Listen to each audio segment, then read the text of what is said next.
बच्चों, जैसा कि हम आपको पिछले दिन में बता रहे थे कि उत्पादन फलन किसे कहते हैं, उत्पादन फलन और में खास तौर से इनपुट और आउटपुट का क्या रिलेशन होता है, इसके बारे में हम जानकारी दे रहे थे।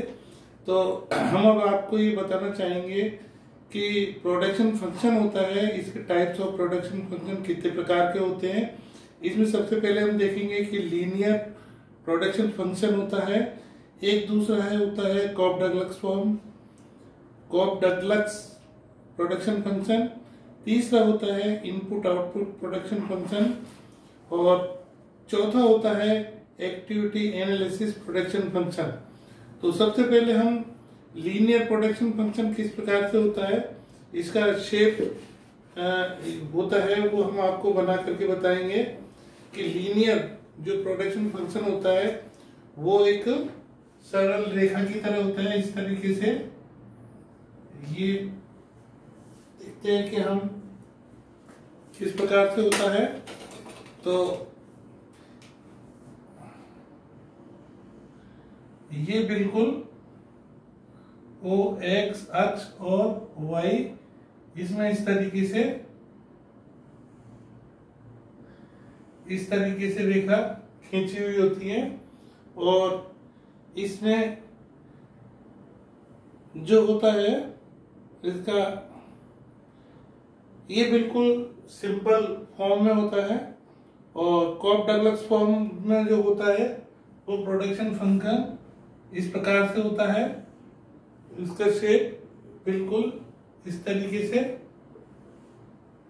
से होता है और इनपुट आउटपुट प्रोडक्शन फंक्शन होता है, उसका शेप बिल्कुल इस तरीके से होता है।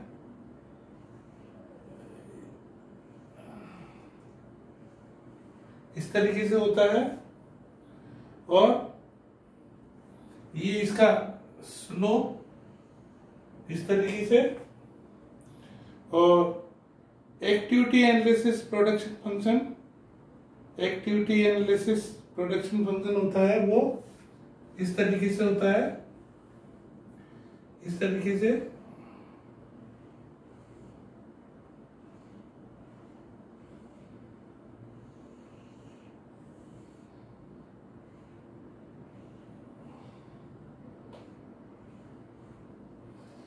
इस तरीके से ये ओ एक्स वाई,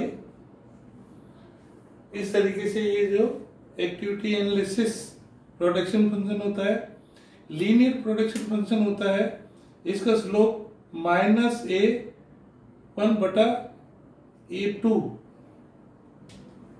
ये स्लोप इसका होता है -a1/a2 ये होता है। और कॉफ-डगलस प्रोडक्शन फंक्शन है, इसका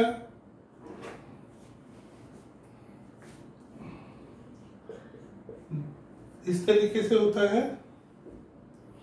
इस प्रकार से इनपुट आउटपुट प्रोडक्शन फंक्शन का स्लोप C2/C1 होता है। इस तरीके से ये एक्टिविटी एनालिसिस प्रोडक्शन फंक्शन होता है, इसका भी एक शेप होता है। इस प्रकार से हम देखते हैं कि अर्थशास्त्र में प्रोडक्शन फंक्शन, इसके जो प्रकार है टाइप्स ऑफ प्रोडक्शन फंक्शन, ये 4 प्रकार के होते हैं। ज्यादातर इसमें हम लीनियर प्रोडक्शन फंक्शन का उपयोग करते हैं, जिसके अंदर एक फैक्टर ऑफ प्रोडक्शन स्थिर होता है और अन्य साधन जो है स्थिर होते हैं, यानी कि वो वेरिएबल होते हैं। इस प्रकार से हम अधिकतर ये जो लीनियर प्रोडक्शन फंक्शन है इसका यूज करते हैं। That's all.